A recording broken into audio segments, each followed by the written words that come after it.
presented only 8 days ago is not right at all. Thank you.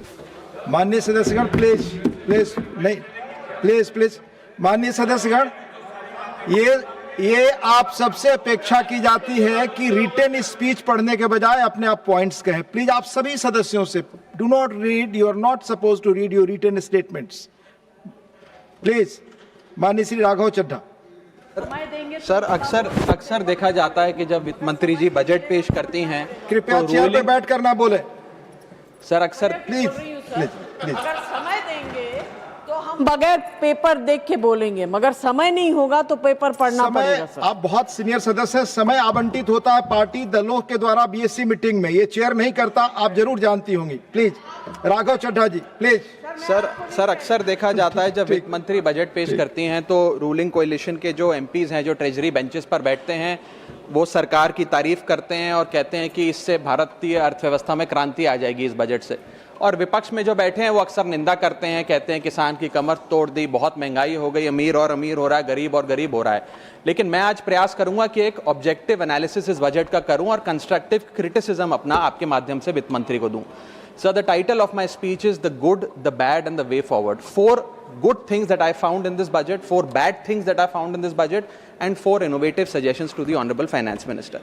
So the first good thing that I found in the budget is that there was an increase in the STT for derivative trading. Usually सरकार की निंदा हुई इस विषय को लेकर, markets भी गिरी, लेकिन मेरा यह मानना है कि इस कदम से स्पेक्युलेटिव ट्रेडिंग यानी कि सट्टा ट्रेडिंग समाप्त होगी या कम होगी और रिटेल इन्वेस्टर, जो 90% रिटेल इन्वेस्टर एफएनओ सेक्टर में नुकसान भुगतता है, फ्यूचर्स एंड ऑप्शंस के चलते जुआ खेलता है, उसमें आपको रिटेल इन्वेस्टर की प्रोटेक्शन का एक माध्यम बन सकता है। लेकिन मैं इसी के साथ साथ वित्त मंत्री जी को याद दिलाना चाहूंगा कि एसटीटी का जेनेसिस क्या है, एसटीटी का जन्म कब हुआ। एसटीटी हमारे senior colleague mister P Chidambaram जब फाइनेंस मिनिस्टर थे तो उन्होंने इंट्रोड्यूस किया, and it was introduce to replace long term capital gain tax on equities. जब long term capital gain on equity zero था, तब एसटीटी को लाया गया कि वे एक सिंपल अपफ्रंट लेवी होगी ट्रेड्स पर regardless of profit and loss.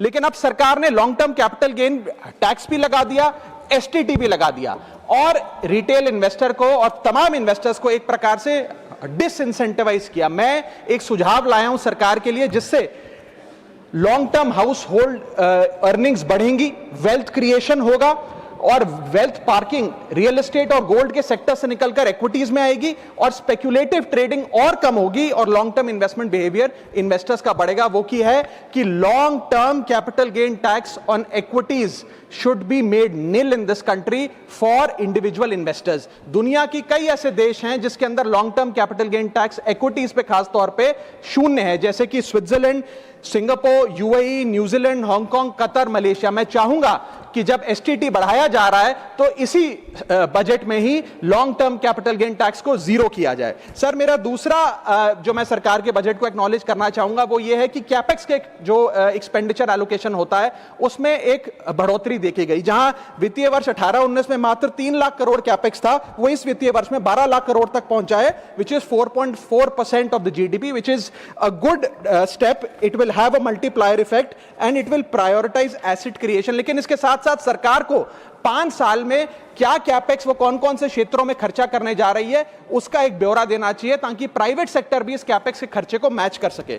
Sir third thing which we found in the speech of the finance minister is that there was a relative restraint in making budgetary announcements for election bound states. अक्सर वित्त मंत्री का भाषण सुन के आप बता सकते हैं कि कौन से राज्यों में चुनाव होने जा रहा है। इस स्पीच में उन्होंने थोड़ा सा रिस्ट्रेंट एक्सरसाइज किया जिसे मैं एक्नॉलेज करता हूं। और आखिरी अच्छी चीज जो इस बजट में नजर आई वो ये था कि एनआरआई की इन्वेस्टमेंट लिमिट में एनहांसमेंट हुई। लेकिन मैं बता दूं कि जब एफआईआईज ने, फॉरेन इन्वेस्टर्स ने, फॉरेन पोर्टफोलियो इन्वेस्टर्स ने इस देश के बाजार से पैसा निकाल लिया और पिछले एक वित्तीय वर्ष में 23 बिलियन निकाला, तब जाकर सरकार जागी और सरकार ने एनआरआईज के लिए इक्विटी मार्केट का दरवाजा खोलकर उनकी इन्वेस्टमेंट लिमिट को 5% से बढ़ा दिया।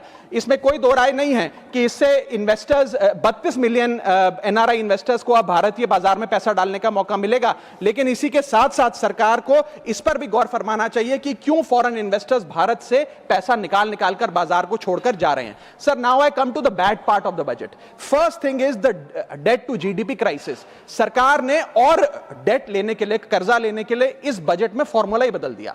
पहले सरकार डेट जब लेती थी तो ओल्ड एफआरबीएम रूल्स के तहत 3% ऑफ जीडीपी तक का फ्रेश डेट लेती थी। इस बजट में सरकार ने उस फॉर्मूले को बदलकर कहा कि टोटल सरकार का डेट जीडीपी का 50% होगा और उस सीमा में हम डेट लेंगे। यानी कि they want to play on the denominator effect. For example, एक साल बजट अगर हमारा जीडीपी 12% से ग्रो करता है तो उस साल सरकार खूब सारा डेट लेके सरकार पे कर्जा लाद सकती है, जो कि फिस्कल डेफिसिट 4.5, 6.5, 5% तक भी पहुंच सकता है। सर, इसी के साथ साथ मैं बताना चाहूंगा कि आज सरकार कहती है कि हमारा डेट टू जीडीपी रेशियो 56% है, लेकिन ये गलत है, क्योंकि बहुत सारे ऑफ बैलेंस शीट आइटम्स हैं जिसे सरकार डेट में दिखाती ही नहीं है, जैसे कि FCI bonds, OMC bonds, fertiliser, NHAI, NFSS, यानी कि तमाम तरीके के ऐसे कर्जे हैं सरकार के ऊपर जो सरकार अपनी बैलेंस शीट में नहीं दिखाती है। सर, मैं सरकार को आपके माध्यम से यह रिक्वेस्ट करना चाहूंगा कि देश का कर्जा और कैसे ना बढ़े इस पर काम करें, ना कि और कर्जा लेने के लिए हम जीडीपी और डेट टू जीडीपी के फॉर्मूले के रेशियोज बदलकर और पैसा कर्जे पे ब्याज पर लेने का प्रयास करें। सर, दूसरी दिक्कत जो इस बजट में नजर आई वो ये थी कि इनकम टैक्स स्लैब में चेंज नहीं हुआ। सर, हर साल देश का आम आदमी जब वित्त मंत्री जी की बजट की स्पीच सुनता है तो वो इसलिए नहीं सुनता कि पीएलआई की क्या इन्वेस्टमेंट होगी, कौन सा कॉरिडोर बन रहा है। देश का आम आदमी, सैलरीड क्लास, इसलिए बजट की स्पीच सुनता है कि उसके अंदर स्लैब में कोई रिवीजन होगा, क्या हमारी स्टैंडर्ड डिडक्शन की जो हमें डिडक्शन मिलती है वो बढ़ेगी। लेकिन इस बार बजट में देश का आम आदमी और खास तौर पर देश का मिडिल क्लास डिसअपॉइंट हुआ। पहले ही there has been a stagnation in the salaries. Inflation 6.8% पे खड़ा है, लेकिन उसके बावजूद हमने इस बार कोई स्लैब में या स्टैंडर्ड डिडक्शन में चेंज नहीं देखा। मैं आपके माध्यम से वित्त मंत्री जी को रिक्वेस्ट करना चाहूंगा कि आप इसी बजट में अनाउंसमेंट करें कि स्टैंडर्ड डिडक्शन जो 75,000 रुपए है उसे बढ़ाकर सैलरीड क्लास के लिए 1.5 लाख रुपए किया जाए। Sir, third problem that was there with the budget is that there was no relief for the middle class. Sir, after a very long time in India's history the personal income tax collection was more than the corporate income tax collection। यानी कि individuals ने जो income tax भरा वो लगभग 11 लाख करोड़ के आसपास भरा, और कंपनियों ने, कॉर्पोरेट ने जो इनकम टैक्स भरा वो लगभग 9.8 लाख करोड़। यानी कि मैक्सिमम टैक्स आपको इंडिविजुअल्स के इनकम टैक्स से मिल रहा है, आप मिडिल क्लास वो टैक्स भर रहा है। आज वो दौर आ गया है कि हम मिडिल क्लास को अपलिफ्ट करें, मिडिल क्लास को पैम्पर करें, नहीं तो मिडिल क्लास एक सैंडविच की तरह रिच क्लास और पुअर क्लास में दबता चला जा रहा है। सर, राइजिंग कॉस्ट प्रेशर्स के चलते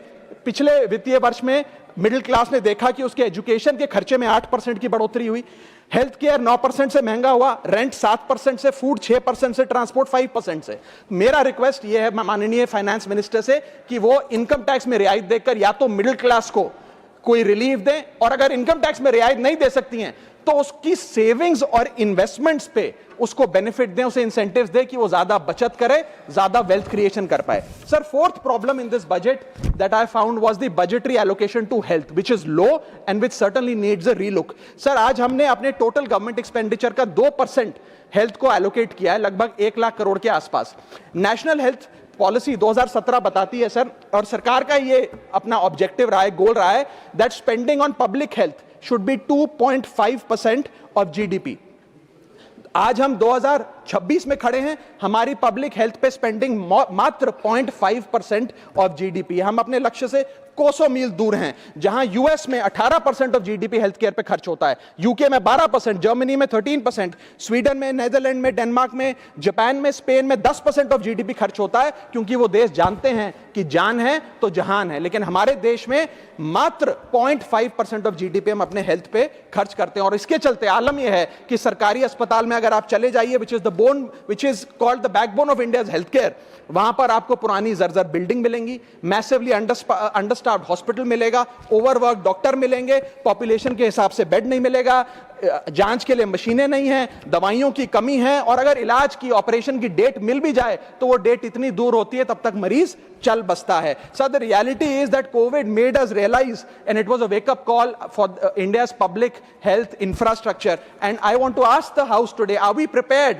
God forbid, if there were to be another pandemic or another big sort of raging pandemic in this country? And the answer to that is no. और private अस्पतालों की sir हालात ये हैं कि अगर आज आपको प्राइवेट अस्पताल में इलाज करना पड़े तो आपको लोन लेना पड़ता है, अपने घर के गहने, अपना रियल एस्टेट एसेट बेचकर पता नहीं कितने हजारों लाखों लोग हर साल भारत में गरीबी रेखा के नीचे चले जाते हैं, क्योंकि उन्हें एक हेल्थ इमरजेंसी के चलते प्राइवेट अस्पताल में इलाज कराना पड़ता है. सर, जैसे वन नेशन वन इलेक्शन इस देश में लागू किया जा रहा है, वन नेशन वन टैक्स की ओर हम बढ़ रहे हैं, वैसे ही one nation one medical treatment की ओर बढ़ना चाहिए. सबको नंबर 1 मेडिकल ट्रीटमेंट देश में मिले, ऐसी व्यवस्था बननी चाहिए. सर, मेरे 4 सुझाव जो आपके माध्यम से मैं वित्त मंत्री को देना चाहूंगा. पहला सुझाव है, put all land and property records of India on blockchain. एक blockchain based land registry ledger बनाइए. पहले 10 मेजर राज्यों शहरों से शुरू करिए, महानगरों से और टियर 2 सिटीज से, जिस लेजर में, जिस ब्लॉकचेन लेजर में हर रिकॉर्ड, हर सेल, हर म्यूटेशन, हर इनहेरिटेंस को एक डिजिटल रिकॉर्ड बुक में डाला जाएगा, जो एक ब्लॉकचेन लेजर होगा, जो टाइम स्टैम्प्ड होगा, टेम्पर प्रूफ होगा, 100% ट्रांसपेरेंट होगा और रियल टाइम प्रॉपर्टी ट्रैकिंग आप उससे कर सकेंगे, जिसके चलते इंस्टेंट टाइटल वेरिफिकेशन होगा. आज सर हमारा जो रियल एस्टेट का लैंड एंड प्रॉपर्टी रिकॉर्ड का जो बाजार है उसमें अटर कियोस है. कियोस इसलिए है कि लोगों को रजिस्ट्रार के दफ्तर के बाहर धक्के लग रहे हैं, दलालों ने उन अफसरों पे पूरी तरीके से कब्जा किया हुआ है, प्रॉपर्टी टैक्स में चोरी होती है, सर्कल रेट को एक्सप्लॉइट करके कैश में प्रॉपर्टियां खरीदी जाती हैं, फर्जी कागज, कब्जे, टाइटल डिस्प्यूट, न जाने क्या क्या चल रहा है, जिसके चलते आज 66% of India civil disputes are land disputes. 45% of properties lack clear title in India. India ranks 133 out of 190 in property registration efficiency. 48% of our properties are under dispute and the average time taken by civil courts to resolve these disputes is 7 years. And 6.2 crore property documents are pending digitization. वो तहसीलदार के दफ्तर में पड़े या registrar के दफ्तर में, उनका डिजिटाइजेशन अभी तक नहीं हुआ. इन सारी बीमारियों का एक ही दवा है, that is national blockchain registry, जिसके चलते प्रॉपर्टी डिस्प्यूट समाप्त होंगे, मिडिल क्लास की वेल्थ अनलॉक होगी क्योंकि वे और ब्याज पे पैसा ले पाएंगे, प्रॉपर्टी टैक्स की कंप्लायंस बढ़ेगी और रीट्स जैसे इन्वेस्टमेंट व्हीकल्स को ब्लॉकचेन वेरीफाइड टाइटल मिलेंगे, उसमें भी बढ़ोतरी देखी जाएगी. इसी के साथ साथ सर दुनिया के कई देशों ने इसे लागू कर दिया है. स्वीडन में यह लागू है, जहां पर एक दिन में आप प्रॉपर्टी का ट्रांजैक्शन कंप्लीट कर सकते हैं, वहां डिस्प्यूट रेट 2% है. जॉर्जिया में है, जहां 3 दिन में प्रॉपर्टी का ट्रांजैक्शन खत्म हो जाता है, डिस्प्यूट रेट 1% है. और यूएई में है, जहां 10 मिनट में आप अपनी प्रॉपर्टी खरीद बेच सकते हैं, वहां डिस्प्यूट रेट 1% से भी नीचे. और वहां हिंदुस्तान में प्रॉपर्टी बेचनी हो तो 2 से 6 महीने लगते हैं और 48% डिस्प्यूट रेट है. सर, मेरा दूसरा सुझाव है inflation linked salary revision act. Bharat में वेजेस को इंडेक्स करिए महंगाई से. वित्तीय वर्ष 18 से लेकर वित्तीय वर्ष 26 में हमने देखा कि real wages for the salaried class में 16% की गिरावट आई. यह गिरावट का मतलब इन सालों में जितनी महंगाई थी, जिस स्तर पे महंगाई बढ़ी उस स्तर पे वेजेस नहीं बढ़ी, जिसके चलते 16% की गिरावट रियल वेजेस में देखी गई. इसीलिए mandatory wage indexation formula is the need of the hour and the government must look at it. इसके चलते तमाम फॉर्मल सेक्टर्स में, corporate, shops, factories, gig workers, सबको इन्फ्लेशन इंडेक्स वेज हाइक मिलेगा. और सरकार के मुलाजिम को तो मिलता ही है, हर साल डियरनेस अलाउंस मिलता है, उसके बाद आप हर कुछ सालों में पे कमीशन लागू होता है. इससे आप 20 करोड़ आबादी, which is 45% of India's total workforce, आप उसे एड्रेस कर पाएंगे. सर, इसी के साथ साथ मैं बताना चाहता हूं कि दुनिया के कई देशों में यह पहले से ही लागू है. यूएस के अंदर COLA, cost of living adjustment system लागू है, जिसके अंदर एनुअल और ऑटोमेटिक रिवीजन होता है. जर्मनी के अंदर हर 18 से 24 महीने के अंदर महंगाई के अनुसार सैलरी बढ़ा दी जाती है. जापान के अंदर शिंटो मेथड यूज होता है, जिसमें annual inflation index wage hike दी जाती है. और बेल्जियम में ऑटोमेटिक इंडेक्सेशन लॉ है, जिसमें क्वार्टरली बेसिस पर एम्प्लॉइज की सैलरी बढ़ाई जाती है. Sir, India is one of the only countries in major economies where 85% of our formal workforce has zero statutory inflation protection. We are at the mercy of the employer discretion and our own negotiation power to raise our salaries. इसके साथ साथ मुझे लगता है है कि एक minimum increase based on inflation होना चाहिए। मेरा थर्ड सुझाव माननीय वित्त मंत्री जी को रहेगा कि स्टेट कैपिटल एक्सपेंडिचर की matching grant, matching funding centre दे, यानी कि हर 1 रुपया जो राज्य की सरकार कैपेक्स पे, कैपिटल एक्सपेंडिचर पे, एसेट क्रिएशन पे खर्च करती है, उसकी मैचिंग ग्रांट 1 रुपया